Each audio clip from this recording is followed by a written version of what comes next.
Zebra midges with bright or hot butts work incredibly well and are nothing new. This particular one, however, has a couple of minor tweaks that I feel make it especially effective. The first is a short shank wide gap size 20 jig hook from Fulling Mill. When paired with a 3/32 of an inch black slotted tungsten bead, it makes for a small heavy fly with an ample hook gap. Begin by inserting the point of the hook into the small hole of the bead and working the bead up onto the shank. You can then get the assembly firmly secured in the jaws of your tying vise. Make sure the squared off end of the slot points downward as the bead rests behind the hook eye.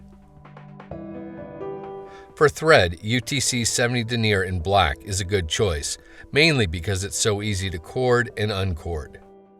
Get the thread started on the hook shank immediately behind the bead and take a few wraps rearward before snipping off the excess tag. End with your thread positioned right at the back edge of the bead. Once again, make sure the square end of the slot points down. .015 lead-free round wire is used to add weight, help stabilize the bead, and contribute some taper to the body of the fly. Insert the end of the wire into the back of the bead and take thread wraps to secure it. Once the wire is secured, start taking wraps with it between the bead and your tying thread. Pushing up on the tying thread helps to keep the wire wraps sandwiched close together. After 5 or 6 turns, start taking wraps of tying thread to secure the wire to the top of the hook shank. As you wrap rearward, tilt the wire up and down until it breaks off, leaving a short ramp down to the shank. Take wraps of tying thread over top of the wire, then back down to further lock everything in place. End with your tying thread all the way back at the start of the hook bend. The second little tweak to this pattern is the use of pink Glo-Brite Fluorescent Floss. The stuff really pops. Orange and chartreuse also work well. Snip a 4-inch length free from the spool.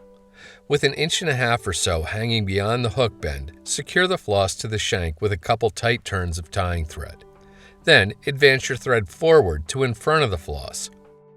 Start taking wraps with the forward portion of the floss to build up a slightly bulbous little butt on the fly. Don't worry too much about length at this point. When things are looking good, secure the floss with a few wraps of tying thread, then snip the excess off close. Bring the rearward pointing portion forward over top of the wraps and secure it with a few turns of tying thread. Take thread wraps rearward to shorten the length of the butt if necessary. Pulling the floss over in this manner prevents the wraps of floss from slipping down the hook bend and unraveling. Keep taking thread wraps up the fly, binding the floss down as you go. When you reach the back edge of the bead, pull the excess floss up and trim it off close. Take wraps of tying thread rearward to the back edge of the wire weight. Small silver ultra wire is used to rib and segment the body of the fly. Break or snip a 4-inch length free from the spool. Place one end of the wire along the underside of the fly and take thread wraps to secure it back to the butt. Then wrap forward to the bead. Using wraps of tying thread, do your best to add a slight taper to the body of the fly. Once things are looking pretty good, give your bobbin a counterclockwise spin to uncord and flatten the thread. You can then take wraps with it to fill in any low spots on the body. You may need to do this a couple of times in order to really smooth things out. Get hold of the silver wire and start making open spiral wraps with it over top of the tapered body. 5 or 6 turns usually looks pretty good.